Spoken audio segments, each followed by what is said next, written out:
ఓం నమో నారసింహాయ. సింహగిరి శ్రీచందనం ఛానల్కి స్వాగతం. అటవీ శాఖ అధికారుల తీరుపై భీమిలి ఎమ్మెల్యే గంటా శ్రీనివాసరావు అసహనం వ్యక్తం చేశారు. భగవంతుడిని దర్శించుకునేందుకు వచ్చే భక్తుల రాకను ఆపే అధికారం ఎవరికీ లేదంటూ హితవు పలికారు. నమస్కారం.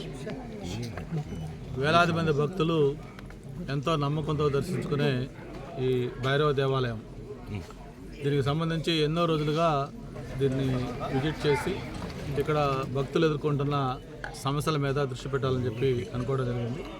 ఈరోజు ఈవో గారితో పాటు వాళ్ళ దేవస్థానం సిబ్బంది, అలాగే జోనల్ కమిషనర్ గారు వాళ్ళ సిబ్బందితో పాటు ఫారెస్ట్ డిపార్ట్మెంట్ అధికారులు అందరూ కూడా కలిసి ఇక్కడ స్వామివారిని దర్శించుకొని పూజ కూడా చేసుకోవడం జరిగింది. ముఖ్యంగా సింహాచలం దేవస్థానానికి అనుబంధంగా ఉన్న ఈ భైరవ దేవాలయం భక్తులకి అపారమైన నమ్మకం కలిగించే స్వామి. చాలామంది ఇక్కడ ముందు పూజ చేసి స్వామిని దర్శించుకొని ఆ తర్వాత సింహాచలం వెళ్ళే ఆనవాయితీ సాంప్రదాయం కూడా ఉంది. అయితే అమావాస్య కానీ లేకపోతే ప్రత్యేకించి ఆదివారాలు సెలవుల రోజులు వేలాది మంది భక్తులు. అమావాస్య అయితే ఒకసారి నేను కూడా ఎప్పుడన్నా ఈ రోడ్డు వెళ్తున్నప్పుడు చూస్తూ ఉంటాం. ఇసుకేస్తారు వాళ్ళంత మంది జనం భక్తులు స్వామివారి దర్శనం కోసం వస్తూ ఉంటారు. చాలామంది భక్తులు గతంలో దర్శించుకునే వాళ్ళు కూడా ఇటీవల ఫారెస్ట్ డిపార్ట్మెంటు అలాగే దేవస్థానం లేకపోతే ఇతర డిపార్ట్మెంట్ మధ్య కొంచెం సమన్వయం కూడా లేకపోవడంతో బయట ఒకటి గేట్ పెట్టడం, అలాగే దీనికి భక్తుల్ని పూర్తిగా నియంత్రించడం, ఎవరైనా రావాలన్నా కూడా వాళ్ళకి ఫోన్లు చేసి వాళ్ళ అనుమతి తీసుకొని లోపలికి వచ్చి దర్శించుకునే పరిస్థితి. అంతేకాకుండా ముఖ్యంగా మెయిన్ రోడ్ నుంచి ఇక్కడి దాకా కూడా 1 కిలోమీటర్ పైగా డిస్టెన్స్ ఉంది. ఇక్కడ దాకా రావడానికి కూడా పెద్ద పెద్ద రాళ్ళు, బండరాళ్ళు పైకి తేలి ఆ కాళ్ళు గుచ్చుకుంటాయి అడుగులేస్తే. అటువంటి ఇబ్బందికరమైన పరిస్థితులు ఈ రోడ్డు ఉంది. అంతేకాకుండా ఇక్కడ కరెంటు కానీ లేకపోతే టాయిలెట్స్ కానీ డ్రింకింగ్ వాటర్ కానీ ఇట్లా బేసిక్ ఫెసిలిటీస్ కూడా నోచుకోవట్లేదు. మరి వేలాది మంది భక్తులు వస్తూ ఉన్నారు. మరి ఇంత నమ్మకం ఉన్న దేవాలయాన్ని అభివృద్ధి చేయాలంటే ప్రధానంగా ఇది ఒక వైల్డ్ లైఫ్ యాక్ట్ ప్రకారం లేకపోతే ఫారెస్ట్ వాళ్ళ రూల్స్ ప్రకారం కొన్ని ఇబ్బందులు ఉన్నందువల్ల వాటిని మేము చేయలేకపోతున్నాం అనేది ఒక పక్క అధికారులు కూడా చెప్తా ఉన్నారు. అయితే ఇటీవల మనం జరిగిన డెవలప్మెంట్ చూస్తూ ఉన్నాం. ప్రత్యేకించి ముఖ్యమంత్రి గారు కూడా మొన్న జరిగిన కలెక్టర్ల సమావేశంలో ఫారెస్ట్ డిపార్ట్మెంట్కి స్పష్టంగా ఒక ఆదేశాలు కూడా ఇవ్వడం జరిగింది. ఫారెస్ట్ రూల్స్ డెఫినెట్గా మనం ప్రొటెక్ట్ చేద్దాం, గౌరవిద్దాం. But at the same time ఏదైనా పబ్లిక్కి ఇబ్బంది కలిగించకుండా, వాళ్ళ మనోభావాలు దెబ్బతినకుండా, వాళ్ళ సెంటిమెంట్స్ని గౌరవించే విధంగా మనం కోఆపరేట్ చేయాల్సిన అవసరం ఉంది. ఆ విధంగా మీరు చేయకపోతే మీకు ఏమైనా ఇబ్బంది అయితే నా దగ్గర తీసుకోవాలంటే నేను దాన్ని అనుమతిస్తానని చెప్పి కూడా ముఖ్యమంత్రి గారు చాలా స్పష్టంగా చెప్పడం జరిగింది. ఇప్పుడు ఇక్కడ ఎవరో నేను ఈవో గారో జెడ్సీ గారో లేదా ఒక ఇండివిజువల్ ఇల్లు కట్టుకోవటమో లేకపోతే ఏదైనా ఫారెస్ట్ భూమి ఎంక్రోచ్ చేసి ఏమైనా చేస్తే దాన్ని డెఫినెట్గా అందరూ మనం ఖండించాలి. ఒక దేవాలయం ఇది ఎన్నో ఏళ్ళుగా ఎన్నో రోజులుగా ఇక్కడ స్వామివారు ఉన్నారు. స్వయంభూ అంటారు. భక్తులు వేలాది మందిగా వస్తూ ఉన్నారు. విపరీతమైన నమ్మకం, సెంటిమెంట్ పెరిగింది. ఇప్పుడు మనం ఏం చేసినా కూడా భక్తుల రాకను మనం నియంత్రించలేము, వాళ్ళని ఆపేయలేం.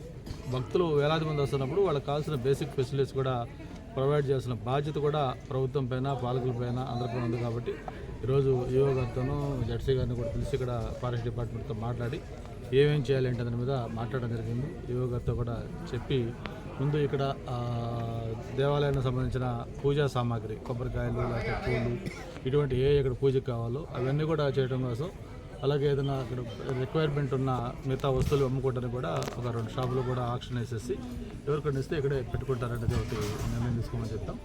దాంతోపాటు టాయిలెట్స్ టెంపరీగా పెట్టడం, దాంతోపాటు పవర్ కూడా కనెక్షన్ లేదంటాము, దానికి సంబంధించి అది ఒకటి. ఈ రోడ్డు ప్రధాన వెహికల్స్ కోసం పెట్టింది.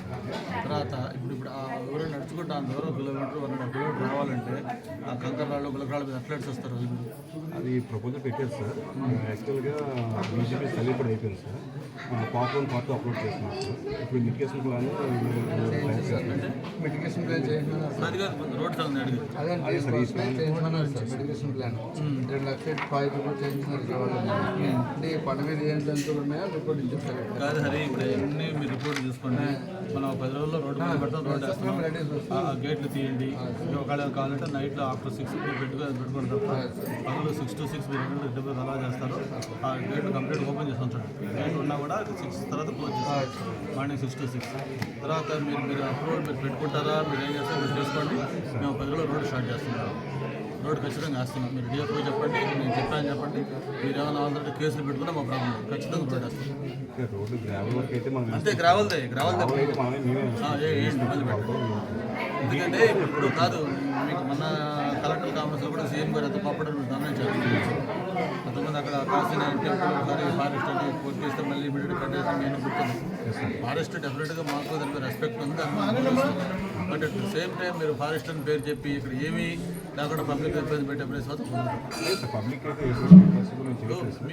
మీకు ఫీడ్బ్యాక్ ఉంది కదా, 8,000 మంది వస్తున్నారు, ఆదివారం ఎంతమంది రష్ వస్తున్నారు, మరి 8,000 మంది జనాలు వస్తున్నప్పుడు ఇదే ఇప్పుడు నేను ఆయన ఇండివిజువల్ హౌస్ కాదు, లేకపోతే నేను గట్టి ఒకటి చేయట్లేదు. దేవుడి కార్యక్రమం ప్రజల నమ్మకం సెంటిమెంట్ అది చేసుకుంటాం మనం ఇబ్బంది పెట్టి భక్తులకి అదే చేస్తాం. చూడండి ప్రజెంట్గా మన పిల్లవాడు చనిపోయాడు, ఇక్కడ టెంపరీ టాయిలెట్ పెట్టుకుంటే మీకు అభ్యంతరం అన్నీ వర్షానికి ఎండకి కనీసం షెల్టర్ ఉంటే అదే టిప్ టాపే మేమే ఫిక్స్ చేయమండి. దీన్ని మనం మంచి ఒక బ్యూటిఫుల్ డెవలప్ చేస్తాం. పబ్లిక్ నమ్మకం బాగా పెరిగింది, బ్రహ్మాండం క్రౌడ్ వస్తున్నారు. కొంచెం మన ఫెసిలిటీస్ సహచరానికి పేదలకు ఇంకా వచ్చేదో టెంపుల్ స్ట్రక్చర్లు, బిల్డింగ్లు, కాంక్రీట్ స్లాబ్లు ఏముండవు. కరెంట్ కూడా సార్ ఇక్కడ ఏమనంటే సైట్ ఆల్ది కాబట్టి పోలీస్ ప్రాంతం ఏమంటే మనం అవతల కరెంట్ వేస్తుంది సార్. మనం మన స్కూల్ ఇంటర్నల్ స్కూల్ ఉంది కదా సార్, అవుతుంది కదా, అక్కడ బోర్ వేసుకునండి అక్కడ నుంచి తుప్పల్లోంచి పైపు తీసుకుని వాటర్ ఏ లేదు ఇంకా చేయాలని వస్తే కళ్యాణ్ గారు మినిస్టర్తో మాట్లాడదాం, పిసిసితో మాట్లాడదాం, సెక్రటరీతో మాట్లాడదాం. ఖచ్చితంగా minimum facilities drinking water, toilet, shade, basic gravel, road, lighting ఎన్ని మినిమం అన్ని పెట్టాలి. ఓం నమో నారసింహాయ.